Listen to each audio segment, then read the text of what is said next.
Գյուրջան Կասկադ 60 ամիս փուլային վճարում բազմաթիվ առավելություններ։ Ժողովուրդ օրաթերթ Քնարմանուկյան,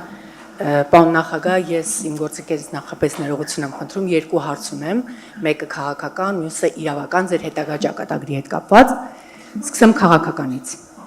Քաղաքական դաշտում տարբեր գործիչներ, վերլուծաբաններ, այդ թվում եւ ազատ կարծիք արտահայտելու համար բանտարկված Միքայել Սրբազանը հայտարարել էր, որ նախկին նախագահները չպետք է մասնակցեն ընտրություններին, պետք է դուրս գան քաղաքականությունից, որպեսզի Նիկոլ Փաշինյանին հաղթելու շանսերը մեծանան։ Ինձ հետաքրքիր է մտածել եք երբևէ այն մասին, հնարավոր է հանուն Փաշինյանի նկատմամբ հաղթանակի դուք դուրս գաք քաղաքականությունից։ Իսկ ձեր ազնական կարծիք ոնց է Միքայել Սրբազանից մի քիչ բան անենք։ Հետարքիր։ Իրավունք ունեք ասելու, չէ, դուք ուղղակի բանը, ասենց պասը տալիս եք Միքայել Սրբազանին, դրա համար հայտարարել է պարոն նախագահ։ Այդ թվում նաև բազմաթիվ քաղաքական գործիչներ, դրա համար հողում եմ անում իրենց եւ ինձ հետաքրքիր է ձեր կարծիքը։ Դուք ասենց մի կողմ եք քաշում, համոզված եմ, որ դուք Լավը փաստերի հետ է։ Եղավ, լավ, նայեք։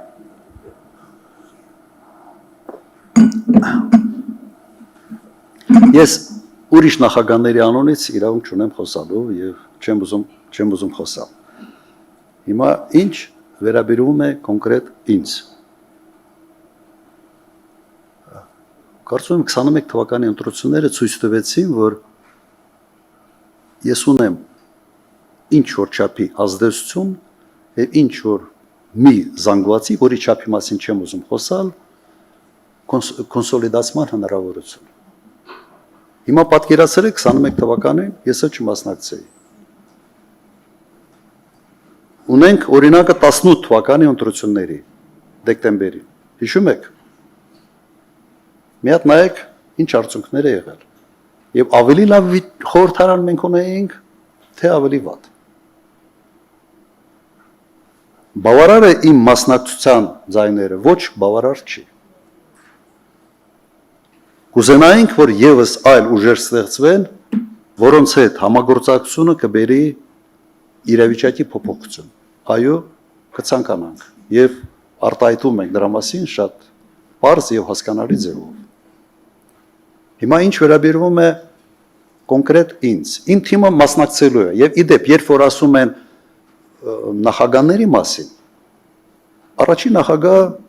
ՀԱԿ կուսակցության առաջնորդ, ճիշտ է։ Հիմա եթե ՀԱԿ կուսակցությունը մասնակցում է ընտրություններին կամ հայտարարում է, որ մասնակցելու է ընտրությանը, առաջին նախագահը մասնակցում է, թե չի մասնակցում դրանով։ Հանրապետական կուսակցության առաջնորդը երրորդ նախագահն է։ Հանրապետական կուսակցությունը մասնակցել է բոլոր ընտրություններին։ Հիմա կուսակցության մասնակցությունը նշանակում է առաջնորդի մասնակցություն, թե չի նշանակում։ Իհարկե, ոչ մեկը չգիտի այդ դեմքի մասին, հա, եւ հատկապես երբ որ քարոզաշավը սկսում ես դու անել։ Իսկ առաջին նախագահը ինձ իր դեմքով է մասնակցել։ Դրա համար, այսպես ասեմ, Իվանիշվիլին որևէ պաշտոն չի զբաղեցնում Վրաստանում։ Բայց բոլորը տեսնում են, չէ, որ որևէ կարևոր հարց չի կարող լուծվել առանց իրեն, որովհետև ինքը վրացական երազանք կուսակցության առաջնորդն է։ Եվ այդ կուսակցությունը իշխող կուսակցություն է։ Այդպիսի վիճակ ունեցել ենք Լեհաստանում, երբ Կաչինսկին որևէ պաշտոն չզբաղեցնելով եղել է իշխող կուսակցության ղեկավարը։ Հիմա ինչն է ավելի լավ։ Դու չերևաս անձամբ քո դեմքով, բայց բոլոր որոշումները կայացնողը լինես, թե դու հենց քո դեմքով երևաս եւ ասես ես այս մասկիրովկան չեմ անում։ Ինչն ավելի լավ։ Շատ պարզ, ուղղակի այդ հարցին մնալ կուսակցության ղեկավար, ասել ես չեմ մասնակցում կամ կուսակցությունը ասում է ինքը չի մասնակցում, բա ո՞վ է մասնակցում։ Կուսակցությունը մասնակցում է, ուրեմն ինքն էլ է մասնակցում։ Հիմա ինչ վերաբերում է կոնկրետ իմ դեմքով մասնակցելու կամ չմասնակցելու մասին։ Եթե մեր թիմում հայտնվի մեկը, որը սոցիոլոգիայով ավելի շատ ձայներ կարող է հավաքել, Ես միայն ուրախ կլինեմ։ Միայն ուրախ կլինեմ։ Դա պրինցիպիալ հարց չի, դա ուղղակի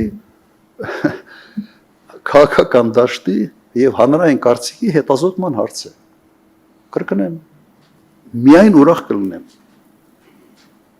Եթե մտածում եք, թե 21 թվականի մեծ հաճույք էի ստանում, որ 8-ից 10 հանդիպումներ ունենալ, ամբողջ բանով Հայաստանի Հանրապետությունով պատտվել, իհարկե չէ։ Բայց սոցիոլոգիան շատ հստակ ցույց էր տալիս, որ իմ պարագայում մենք ավելի շատ ձայներ կհավաքենք, քան մեր թիմի յուրաքանչյուրի պարագայում։ Եվ գնացել ենք այդ ճանապարհով։ Երևի այսքանը։ Եվ Ավելի սպառիչ չգիտեմ, էլ ինչ ասեմ։ ձեր թույլտվությամբ Ես գիտեմ, որ հեսա ալիքներ ա գնալու մի ուրիշ ձևի։ Գործընկերներ ներողություն եմ խնդրում, ես նախապես ձեզանից ներողություն եի խնդրել։ Երկրորդ հարցը կապված ձեր ճակատագրի մասով, կարծես թե գրեթե բոլոր ասուլիսներին ես բարբերաբար ձեր վախերի մասին բանտարկվելու մասով հնչեցնում եմ, բայց այս անգամ այլ իրավիճակ ունենք։ Մասնավորապես 2001 թվականին Պրիվետ ռոբ արտահայտության համար Պողոս Պողոսյանը Արագած սրճարանի զուգահանում անզգույշ քաշքշուկի արդյունքում սպանվեց։ 24 տարի անց արտաշիրում է իրականացվելու եւ տեղեկություններ կան, որ Նիկոլ Փաշինյանի իշխանությունը ցանկություն ունի ձեզ կալանավորել։ Կրկին հարցս ուղում եմ։ Դուք չեք վախենում կրկին հայտնվել բանտում։ Շնորհակալություն։ Ես ասենք ինչ-որ բանից վախեցող մարդու տպավորություն եմ թողնում ձեր մոտ։ Եթե այդպես է, ես կամ ինձնից պիտի ինքս հիասթափվեմ, կամ ձեզնից։ Երևի առիթ չեմ տվել նման կերպ մտածելու։ Իդեպ դուք հիշեցրեցիք այդ դեպքը 2001 թվականին։ Նայեք, դուք գիտեք որտեղ եմ ես եղել, երբ այդ դեպքը կատարվել է։ Ես որտեղ եմ եղել։ Վկա որը ստեցուն ասում է, որ Պապուչյանը այնտեղ է։ Ես մեր տունն եմ եղել։ Ես չգիտեմ ինչ վկա են ով գտել։ Դեպքը կատարվել է այդ սրճարանը լքելուց մոտ 40 րոպե հետո 35-ից 40 դա քրեական գործում է եւ ըստ էության իմ թիկնազորը նախագահի թիկնազորը այլևս այդ սրճարանը այսպես ասենք բան պահպանող օբյեկտ չէր ես այնտեղ չէի ես դեպքի մասին իմացել եմ առավոտյան են ինձ զեկուցել Պրիվետ ռոբ արտահայտությունը ես չեմ լսել Ես չեմ լսել։ Ուղղակի հիշեցնեմ նաև մեր հանրությանը Շարլ Ազնավուրի այցն էր Հայաստան եւ մենք միասին շատ լավ ժամանակ ենք անցկացրել այդտեղ մենք մտնելուց ոտնկայից մարդիկ ծափարում էին դուրս գալուց ես ընդհանրապես չգիտեի թե ինչ է կատարվել Խոսքը նրա մասին էր հետագայում ինձ իհարկե զեկուցել են, որ ինչ-որ մի քիչ քեֆ ավելի լավ վիճակում, ինչ-որ վիճաբանություն ա եղել թիկնազորի մեկի հետ, մեկի հիմա չեմ էլ ուզում այդ անունները տալ։ Եվ դրա արդյունքում ինչ-որ կոպիտ ասած այնց ռազմորկա եղավ իրար հետ եւ այդ միջադեպը կատարվեց։ Հիմա եթե դա համեմատում ենք այդ Շարասյան, հղի կնոջ սպանելու, մոտով անցնելու, սենց նայելով, չկաղնելու, չօգնելու, նույնիսկ Շարասյան բժիշկին չթողելու տեղի մասում ոնց կարող համեմատենք։ Համեմատության ուղղակի եզրեր չկա։ Հիմա ինչ վերաբերում է, պատկերացրեք գիտեք, նույնիսկ տարօրինակը ինձ ասում են Պրիվետ ռոբ։ Մերս էլ է ինձ ռոբ ասել միշտ։ Բելան, տիկին Բելան ինձ ռոբ ասում տունը։ Ես խի պիտի դրանից նեղանամ։ Ինչ հասկանում եք, ես իմ մանկական ընկերները սաղ ինձ ռոբ են ասում։ Ում հետ դպրոց կամ ինչ-որ միտեղ համասարան եւ այլն, պոլիտիկ։ Հիմա չի հայհոյել, բան չասելա Պրիվետ ռոբ։ Ու ես դրանից պետք է նեղանամ, լավ, այդ աբսուրդը կամ հիմարությունը շատ կներեք, բայց մի բառեր կօգտագործեմ այդ էշությունը։ Տարածում ստացավ։ Այսքան։ Հիմա գիտեմ, էլի ինձ միշտ ասում են, տենց բառեր մի օգտագործեք, հատուկ ասացի։ Խնդրեմ երրորդ շարք։ Իդեպ նաև շատ կներեք եւս կավելացնեմ։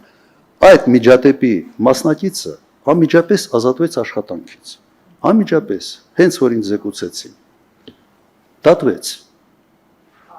Անմիջապես։ Հիմա ես նույնիսկ չգիտեմ, ինչ ձևով պետք է իշխանությունը արձագանքեր։